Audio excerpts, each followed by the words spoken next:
Hello, sweet saplings.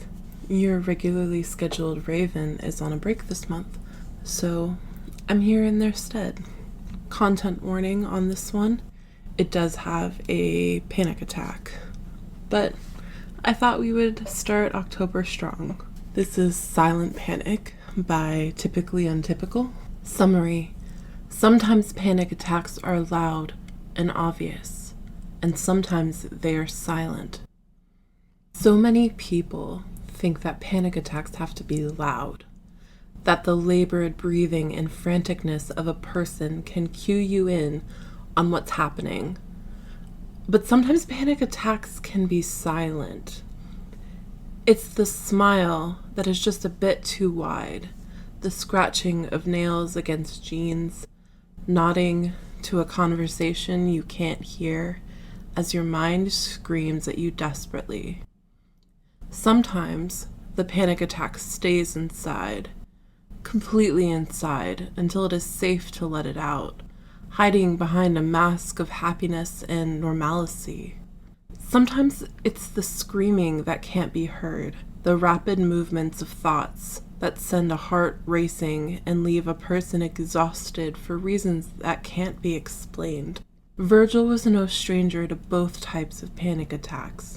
And while neither was pleasant, he almost preferred the ones that were loud. At least when they were loud, it was easy for him to rationalize that this was part of his anxiety, that this was a medical thing that he was working to live with. At least when they were loud, he had coping techniques. He didn't need to reach out for help or ask because it was freely given. The silent ones were so much worse. It was the feeling of needing to rip his bones out of his skin and let them sit in the sun while he remained boneless. It was the energy that left him rationalizing, I just need to eat, or I just haven't had enough water today. It was the screaming that if he could just find the one thing, that it would all go away. The right story, the right song, he could just turn off the franticness inside his own heart. It was difficult for him to recognize these silent anxiety attacks for what they were, and even harder to know that no one noticed and no one could bring him back down when they were happening. So instead, he sat in his room, leg bouncing, as the energy inside him shot through his body like lightning. The tightness of his neck and his arms constricting what movements he was allowed to take. Nails embedded into his hand as he tried to breathe. He didn't know what caused it. He never knew, but at least he recognized this one for what it was. Close his eyes, think about a memory that brought him happiness, and focus on each element that made him happy. Movie nights with the dark sides that always devolved into strange games.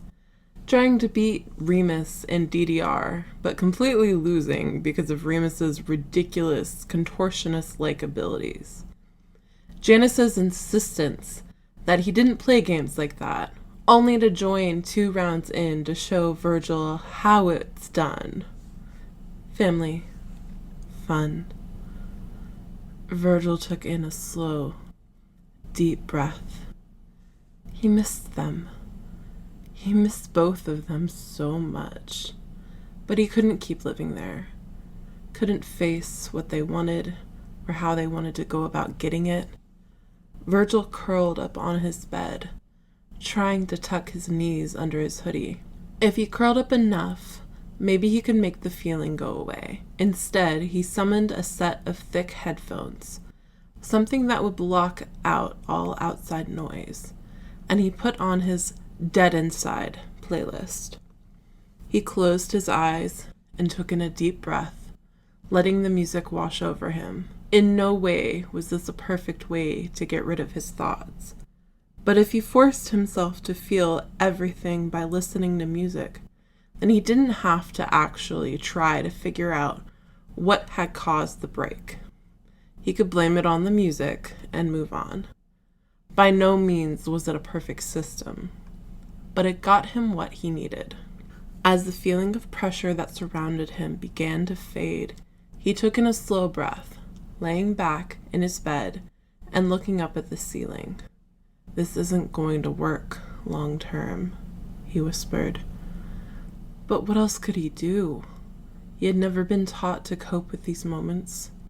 He didn't think anyone else even knew they existed. "I'm probably just faking it for attention anyway," he told the air, and Janice's voice filled his head.